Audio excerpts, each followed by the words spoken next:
Vabaliukai, vabaliukai, vabaliukai, vabaliukai. Tai kaip kovoti su vabaliukais nuo automobilio kėbulo, ant automobilio kėbulo.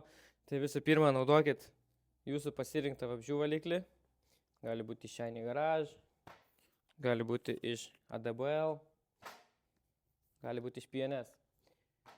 Esmė yra, kad užpurškiam vabzdžių valiklį ant sušlapinto automobilio kėbulo, palaukiam kelias minutės ir po to nuskalam stiprią vandens srovę ir vabalų liekanos visas pasišalins nuo kėbulo. Tačiau yra keli niuansai. Visą laiką rekomenduoju vabalus visus nuplauti iš karto po kelionės. Tarkim, įsivaizduokime, kad važiavame su automobiliu ilgesnį atstumą, nepatingėkit užsukti į plovyklą ir nuplauti su vabzdžių valikliu visus tos vabzdžių likučius.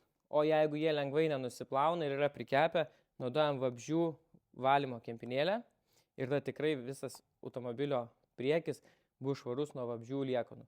Tad jeigu sudomino šitie produktai, juos visus galite rasti mūsų fizinėse arba internetinėje parduotuvėje detailerplace.com.